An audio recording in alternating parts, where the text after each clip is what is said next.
एक समय की बात है। किसी गांव में दीनू नाम का आदमी अपनी पत्नी और 2 बच्चों के साथ रहता था। दीनू गांव के सेठ किशोरी लाल के पास नौकरी करता था। किशोरी लाल के पास बहुत सी पालतू बकरियां थी, जिनमें से एक बकरी गर्भवती थी। बकरी ने जिन बच्चों को जन्म दिया, उनमें से एक बच्चा बहुत ही कमजोर पैदा हुआ। वो अक्सर बीमार रहता था।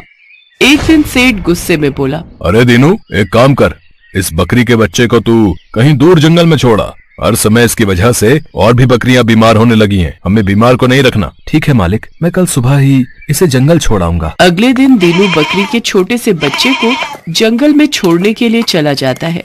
वो जैसे ही बकरी के बच्चे को छोड़ने लगता है, बच्चा मैं करने लगता है, मानो वो दीनू से कुछ कह रहा हो। कितना मासूम और प्यारा बच्चा है। अगर मैं इसको यहाँ जंगल में छोड़ गया तो जंगली जानवर इसको मार कर खा जाएंगे। पता नहीं, मन नहीं कर रहा इसे कि इसे यहाँ छोड़ कर जाऊं। दीनू बकरी के बच्चे को उठा लेता है और अपनी गोद में लेकर प्यार करने लगता है। बकरी का बच्चा भी दीनू को ऐसे लिपट जाता है मानो उसे कितना प्यार मिल रहा हो। दीनू उसे अपने साथ घर ले आता है। सुनो जी, हम लोग तो वैसे ही इतने गरीब हैं, 2 वक्त की रूखी सूखी रोटी भी बहुत मुश्किल से खा पाते हैं। हम इसका इलाज और देखभाल कैसे करेंगे? शांति, तुम नहीं जानती, जब मैं इसे जंगल में छोड़ रहा था, पता नहीं मेरा मन दर्द से भर आया और इसे जंगली जानवरों के बीच जंगल में छोड़ने का मन नहीं हुआ। इसलिए मैं इसे अपने साथ ले आया।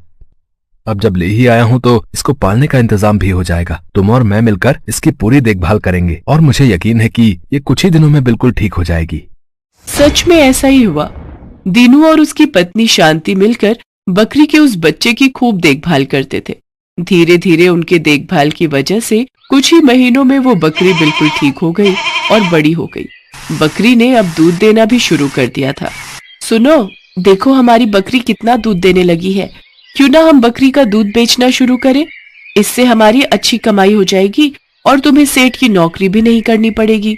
तुम ठीक कह रही हो शांति। इस बकरी को बचाकर उस दिन शायद मैंने ठीक ही किया। आज हमारे कितने काम आ रही है और हमें इससे कितना प्यार भी हो गया है। ये भी हमें बहुत प्यार करती है। कल से हम इसका दूध बेचकर ही गुजारा करेंगे। मुझे भी अब उस किशोरी लाल की नौकरी नहीं करनी पड़ेगी। वो बहुत निर्दयी स्वभाव का है। अगले दिन से दीनू बकरी का दूध बेचने लगा।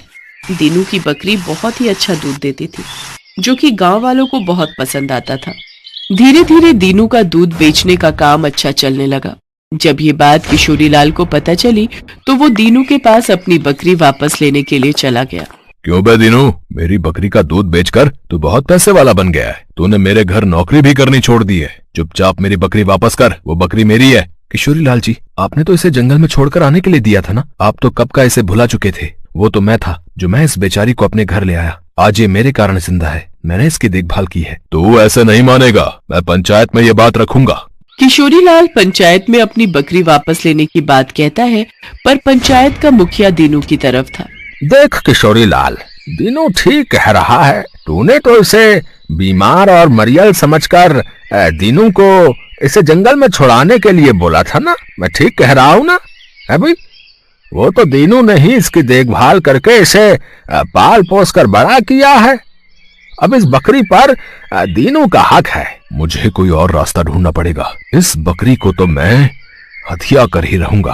किशोरी लाल गुस्से में वहाँ से चला जाता है और उसी रात लड़कों को कहकर बकरी को उठवा लेता है। चुपचाप इस बकरी को यहाँ बांध दो, ये यहीं रहेगी। मैं भी देखता हूँ कौन इसे यहाँ से लेकर जाता है।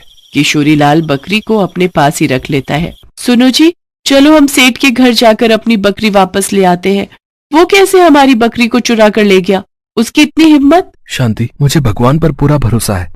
वो हमारे साथ कुछ गलत नहीं होने देंगे। मैं जानता हूँ हमारी बकरी हमारे बिना नहीं रह सकती। वो हमारे पास लौटकर जरूर आएगी। किशोरी लाल के नौकर परेशान हो गए। बकरी बिल्कुल भी दूध नहीं दे रही थी और ना ही कुछ खा पी रही थी। धीरे धीरे बकरी फिर से कमजोर होने लगी और बीमार हो गई। अरे, किस बीमार को उठाकर ले आए? इसे तो वापस उसी दीनू के पास छोड़ाओ। ये बीमार और कमजोर बकरी अगर मेरे पास रहेगी तो बाकी के जानवर भी बीमार हो जाएंगे। इसके पास से कितनी बदबू भी आ रही है। एक काम करो, इसे यहाँ से निकाल कर बाहर फेंक दो। हमें इसकी जरूरत नहीं है। किशोरी लाल के आदमी बकरी को घर के बाहर छोड़ देते हैं। बकरी दीनू के घर का रास्ता जानती थी। वो तो बहुत खुश थी कि वो अपने मालिक के पास वापस जा रही है। दीनू और शांति दोनों आंगन में उदास बैठे थे। तभी उन्हें अपनी बकरी की आवाज आती है और वो खुशी से दौड़ कर देखते हैं। उनके सामने उनकी बकरी खड़ी थी। सुनो जी, हमारी बकरी देखो वापस आ गई है। हे भगवान, किशोरीलाल ने इसकी क्या हालत कर दी, कितनी कमजोर हो गई है। मैंने तुम्हें कहा था किशोरीलाल इसका बिल्कुल भी ध्यान नहीं रखेगा। चिंता मत कर शांति, हमारी बकरी अपने घर आ गई है। अब इसे कोई हमसे नहीं छीन सकता। अब ये हमारे पास ही रहेगी। मैं तो जानता था किशोरीलाल हमारी बकरी को अपने पास नहीं रख सकता। लगता है ये बहुत भूखी है। जाओ तुम इसका खाना ले आओ, न जाने इसने कब से नहीं खाया। अपने घर वापस आकर बकरी बहुत खुश थी। कुछ ही दिनों में वो फिर से बिल्कुल ठीक हो जाती है। कहीं न कहीं अपनों से बिछड़ जाने के कारण वो फिर से कमजोर हो गई थी, पर अपनों से मिलने के बाद फिर ठीक हो गई। उस दिन से वो बकरी दीनू और शांति के पास ही रहने लगी। अपनी बकरी को पाकर दीनू और शांति बहुत खुश थे। सेठ किशोरीलाल भी समझ गया था कि वो बकरी उसके पास नहीं रह सकती, वो सिर्फ दीनू और शांति के पास ही खुश रहेगी।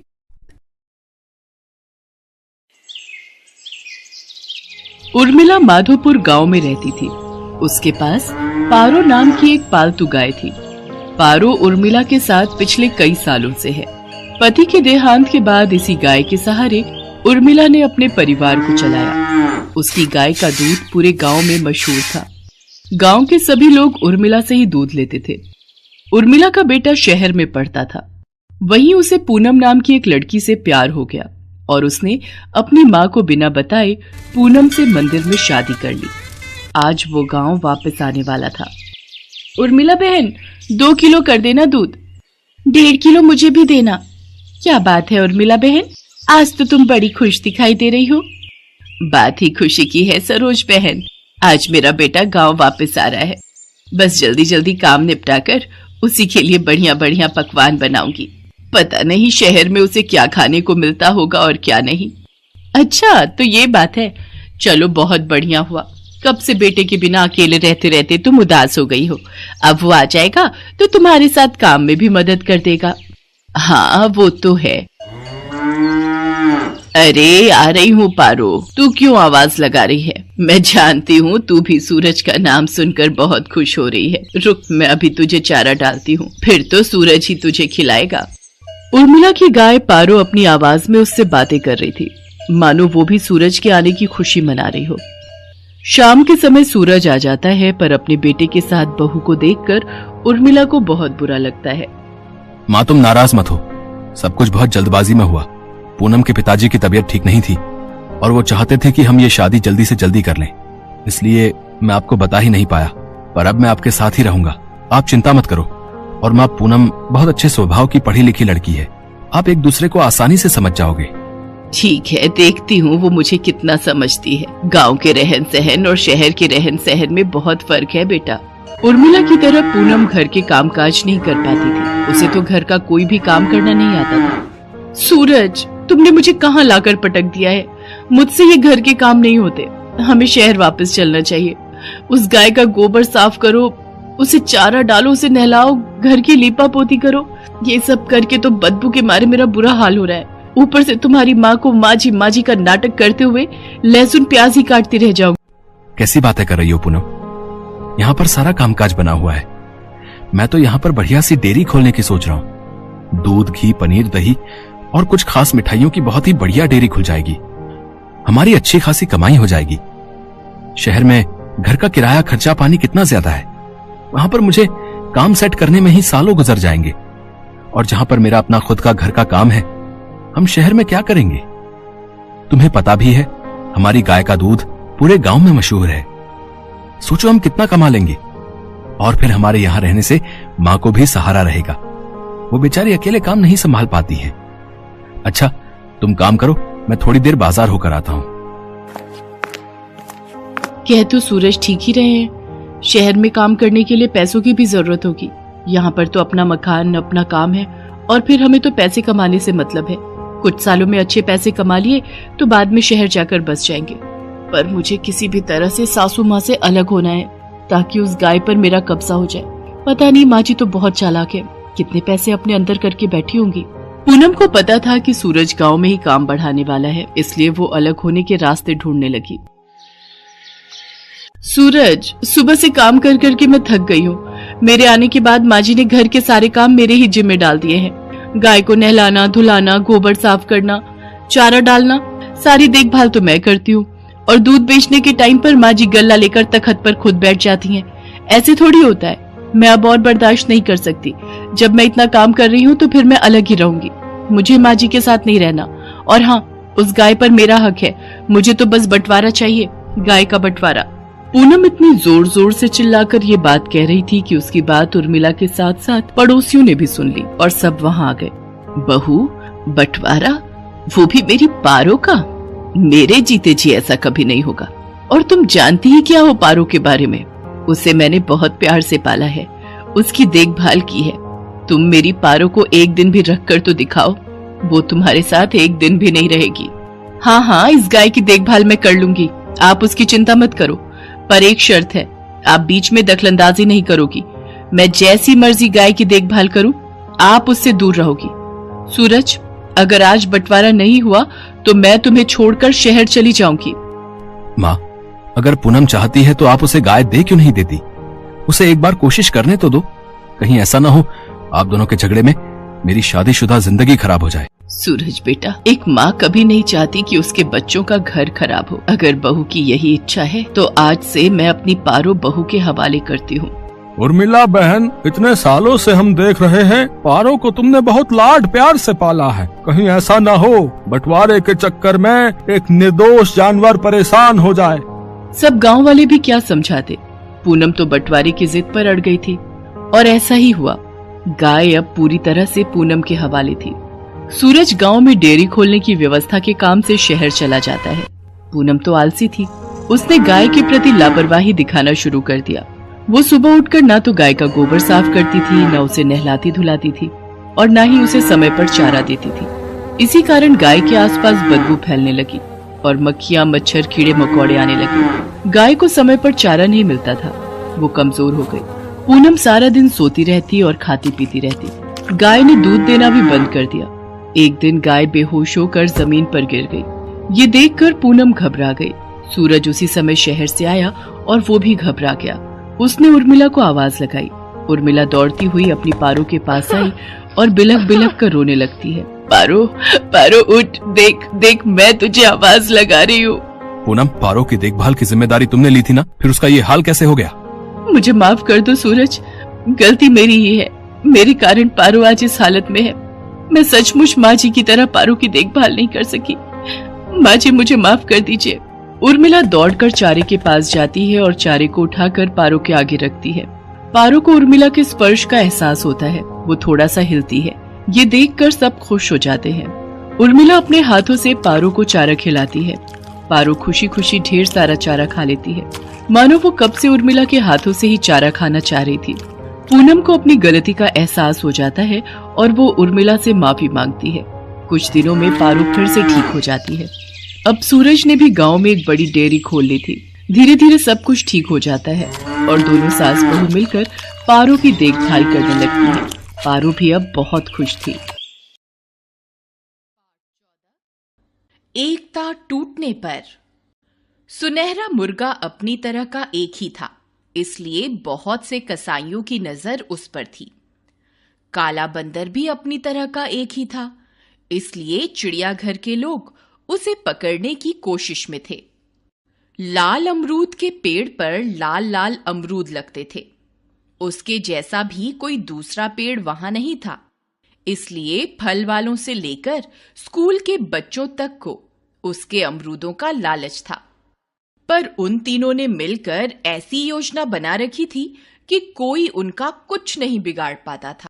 जब कोई कसाई मुर्गे को पकड़ने के लिए आता तो पेड़ उसे लुभाने के लिए 2-3 पके अमरूद नीचे टपका देता। उन अमरूदों की खुशबू ही ऐसी थी कि कसाई पहले अमरूद चखने में लग जाता। उस बीच बंदर 2-3 कच्चे अमरूद तोड़कर इस तरह उसके सिर पर निशाना बनाता कि कसाई अपना होश खो बैठता। आखिर जब वह ऊपर की तरफ देखता तो बंदर मुर्गे को पीठ पर बिठाए मुंह बिचकाता नजर आता। कसाई हार कर वहां से चलने लगता तो उसे पता चलता कि उसका थैला भी गायब है। थैला सामान सहित पेड़ की सबसे ऊंची टहनी पर लटक रहा होता। साथ ही पेड़ साए साए करता उसकी हालत का मजा ले रहा होता। जब चिड़ियाघर के लोग बंदर को घेरने के लिए आते, तब पेड़ उसे अपनी पत्तियों और शाखाओं में छिपा लेता। किसी की उस पर नजर नहीं पड़ती। नीचे मुर्गा जोर जोर से पंख फड़फड़ाकर इतनी धूल उड़ा देता कि उनके लिए वहां खड़े होकर सांस लेना मुश्किल हो जाता। आखिर वे वहां से हटने लगते तो पेड़ अपने सबसे पिलपिले अमरूद नीचे टपकाकर उन्हें फिसला देता। वे किसी तरह गिरते पड़ते वहां से लौटते तो उन्हें पता चलता कि उनका बंदर पकड़ने का जाल मुर्गे की चोंच में है और मुर्गा पेड़ की सबसे ऊंची टहनी पर बैठा है। थोड़ी दूर जाने पर उन्हें मुर्गे की बांग सुनाई दे जाती, कुकड़ुक्कू कुकड़ुक्कू। लगता जैसे मुर्गा उनका मजाक उड़ा रहा है। इसी तरह जब फल वाले या स्कूल के बच्चे पेड़ से अमरूद तोड़ने के लिए आते, तब पहले उनका सामना बंदर से होता। बंदर इस तरह उनके इर्द गिर्द चक्कर काटता और उन्हें डराता कि उनका पेड़ के नजदीक जाने का हौसला ही ना होता। अगर उन लोगों के पास अपना कोई खाने पीने का सामान होता तो उसे भी वह चट कर जाता। मौका मिलने पर वह किसी के बाल नोच देता, किसी के कान उमेट देता। इतने पर भी वे लोग पेड़ के नजदीक पहुंच जाते तो वहां उन्हें मुर्गा बेजान सा तड़पता नजर आता। मुर्गे की चोंच एक अमरूद में होती, जैसे कि अमरूद खाकर ही उसकी ये हालत हुई हो। लोग बीमारी के डर से अमरूद तोड़ने का इरादा छोड़कर वहां से लौट पड़ते। लौटते हुए यह और पता चलता कि अमरूद के लिए जो टोकरी साथ लेकर आए थे वह बंदर के सिर पर है और बंदर एक मस्खरे की तरह आवाजें पैदा करता पेड़ की सबसे ऊंची डाल पर बैठा टांगे हिला रहा है। इस तरह वे मजे में दिन काट रहे थे कि एक दिन घनघोर घटाएं घिर आईं। पहले मूसलाधार वर्षा हुई, फिर बहुत ओले गिरे। जब उन तीनों ने साथ मिलकर अपना अपना बचाव करने की योजना बनाई थी, तब इस दिन की बात नहीं सोची थी। पेड़ अपनी जगह परेशान था। ओलों से उसके सब अमरूद नष्ट हुए जा रहे थे। बंदर का अपनी जगह भीग भीग कर बुरा हाल था। ऊपर से ओलों की मार उसकी जान ले रही थी। मुर्गे की भी हालत खस्ता थी। वर्षा से भारी होकर उसके पंख ही नहीं खुल पा रहे थे। ऊपर से ओलों की झड़ी उस पर गोलियां दाग रही थी। ये दोनों छुटकू किसी काम के नहीं। पेड़ ने झल्ला कर कहा, मैंने आज तक हर मुसीबत में इनकी जान बचाई है, पर आज मुझ पर इतनी बड़ी मुसीबत आई है तो इन्हें अपनी अपनी पड़ी है। मेरा हाल तक नहीं पूछा, मदद करना तो दूर रहा। मैंने भी क्या साथी चुन रखे हैं। बंदर ने ठंड से कांपते हुए अपने से कहा, एक पेड़ है जो जमीन में गड़ा होने की वजह से सुरक्षित है। दूसरा पक्षी है जिसे आकाश में उड़ सकने के कारण कोई खतरा नहीं। आज तक ये मुझसे अपनी रखवाली कराते रहे, पर आज मुझ पर इतनी सख्त मुसीबत पड़ी है तो दोनों चुपचाप ताकते हुए मजा ले रहे हैं, कर कुछ नहीं रहे। बंदर का और पेड़ का तो हमेशा का साथ है। मुर्गे ने मन में कुड़बुड़ाना शुरू किया। मैं क्यों बेवकूफ बनकर इन दोनों के बीच फंसा हूँ। आज तक तो मैं इनकी हर मुसीबत को अपनी मुसीबत समझता आया हूँ, पर आज मेरी जान परा बनी है तब दोनों को जैसे मेरा पता ही नहीं है। मजे से बारिश में नहा रहे हैं और मेरी बात तक नहीं पूछ रहे। तीनों इतने नाराज थे कि आपस में उन्होंने बात तक नहीं की। पेड़ चुपचाप अपने अमरूद नष्ट होते देखता रहा। बंदर चुपचाप ठिठुरता रहा। मुर्गा चुपचाप कुड़ता रहा।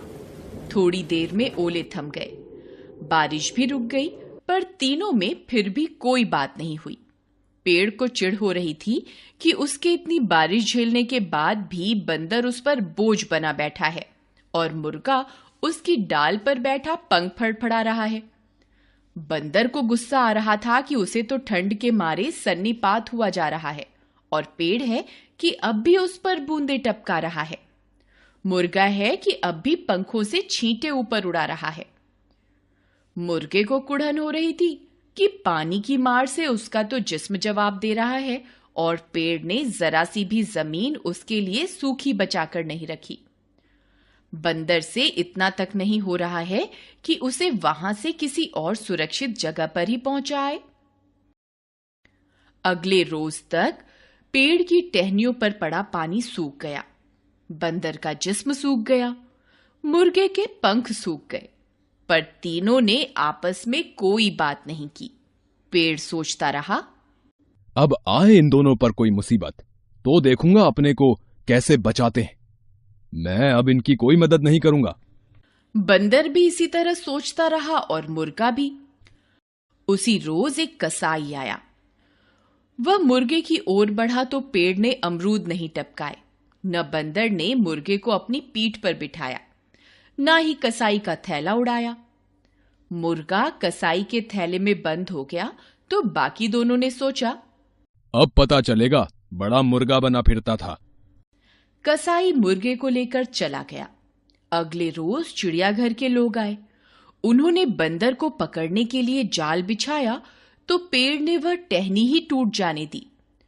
थोड़ी देर में बंदर जाल में था और चिड़ियाघर के लोग उसे घसीटते हुए लिए जा रहे थे। बंदर ने जब छूटने के लिए हाथ पैर मारे तो उन्होंने उसे खूब पीटा। पेड़ ने उसकी यह हालत देखी तो मुस्कुरा दिया। मन में उसने सोचा, अब रात दिन पिंजरे में रहना पड़ेगा तो इसे होश आएगा, बड़ा बंदर बना फिरता था। उससे अगले दिन बहुत से लोगों ने पेड़ को घेर लिया। पेड़ ने सहम कर देखा कि उनके पत्थरों और डंडों का कोई जवाब उसके पास नहीं है। तड़ तड़ तड़। थोड़ी ही देर में उसके सारे अमरूद झाड़ लिए गए। फिर किसी ने कहा कि पुराना पेड़ है, इसे काटकर इसकी लकड़ी जलाने के काम में लानी चाहिए। एक आदमी के पास कुल्हाड़ी थी। बस उसी समय पेड़ की जड़ पर कुल्हाड़ी चलने लगी।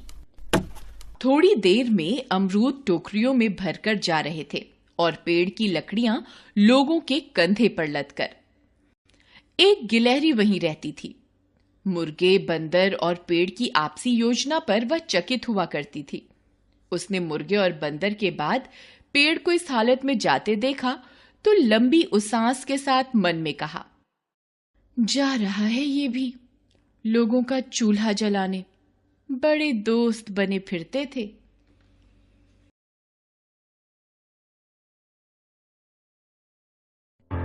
सीतापुर गांव में रघु नाम का आदमी अपनी दूसरी पत्नी रूपाली और बेटी प्रिया के साथ रहता था। प्रिया रूपाली की अपनी औलाद नहीं थी। प्रिया की मां बचपन में उसे छोड़कर चल बसी थी। मां के जाने के बाद धीरे धीरे उसकी सौतेली मां रूपाली ने उसकी सारी आजादी उससे छीन ली। वो उससे घर का सारा काम करवाती और खुद दिन भर आराम करती थी। वो आए दिन प्रिया को पीटा भी करती थी। एक दिन, अरियो कामचोर, अभी तक बर्तन नहीं मांजे? बस हो गया है नई मां। जल्दी कर और आकर मेरे पैर दबा। आज सुबह से ही पैरों में बड़ा दर्द हो रहा है। बेचारी प्रिया जल्दी जल्दी बर्तन मांजती है और फिर जाकर रूपाली के पैर दबाने लगती है। अरियो महारानी, जरा जोर से दबा। खाना तो 2 आदमियों का खाती है और हाथ में तेरे दम ही नहीं है। रूपाली की इस बात पर प्रिया कुछ नहीं कह पाती। बस वो अपने कमरे में जाने के बाद रोने लगती है।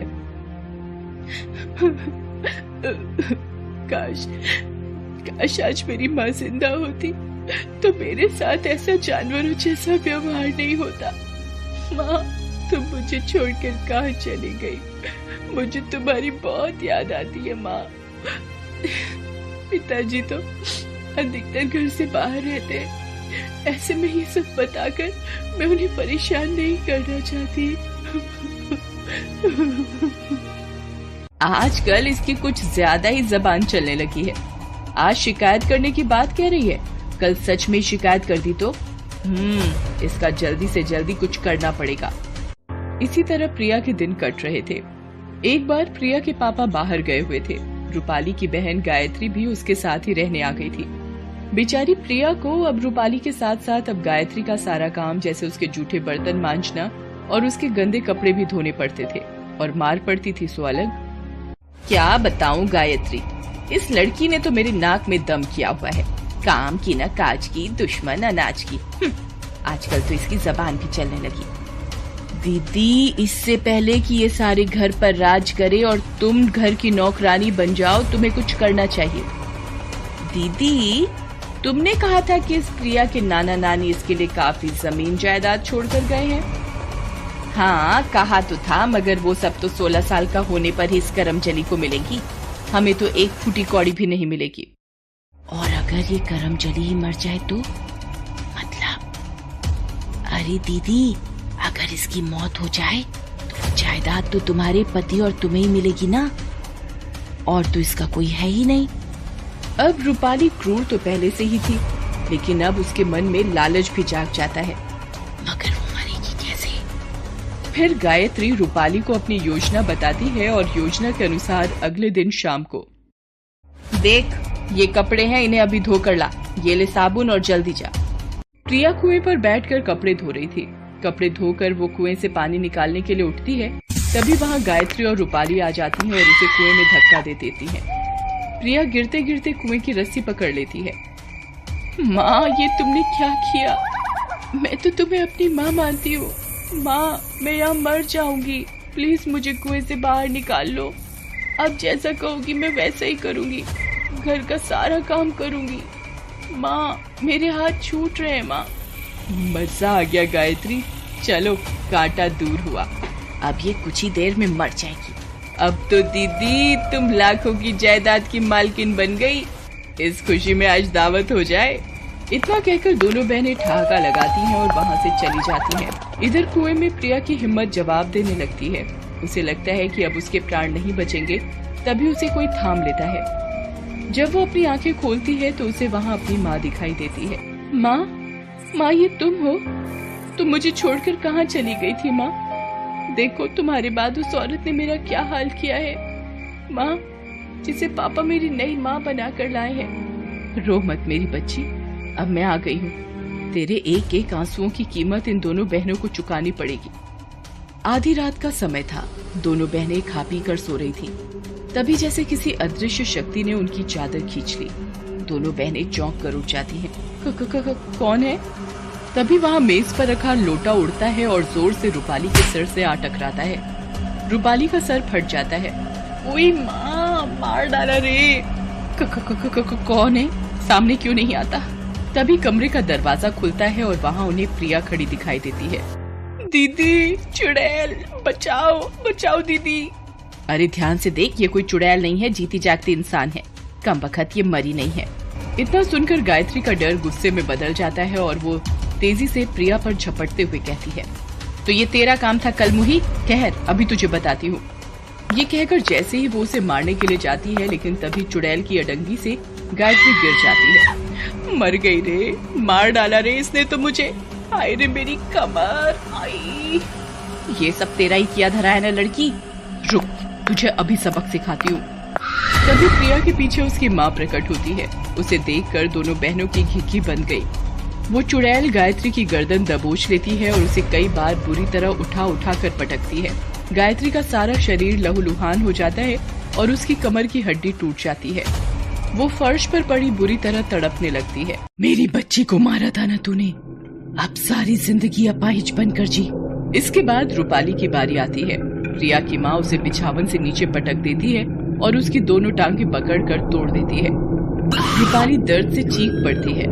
मेरी बच्ची को सताया है तुमने, तुम्हारा खून पी जाऊंगी मैं। और वो उन्हें मारने के लिए उसी कुएं के पास लेकर चली जाती है। वो गायत्री और रूपाली को भी कुएं से लटका देती है। तभी, नहीं माँ, इन्हें मत मारो, तुम्हारे बाद यही तो मेरी माँ है, चाहे जैसी भी हो। देखा, जिस बच्ची को तूने तिल तिल कर तड़पाया है, आज वही तेरे लिए रहम की भीख मांग रही है। याद रख, अगर मेरी बच्ची को जरा भी तकलीफ पहुंचाई तो मैं तेरा वो हाल करूंगी कि तुझे अपने पैदा होने का भी अफसोस होगा। इसके बाद माँ की आत्मा वहाँ से चली जाती है। रूपाली और गायत्री को भी अब अच्छा सबक मिल गया था। उस दिन के बाद से उन्होंने प्रिया को जरा सा भी कष्ट नहीं दिया और प्रिया की जिंदगी में भी खुशियाँ फिर से लौट आई।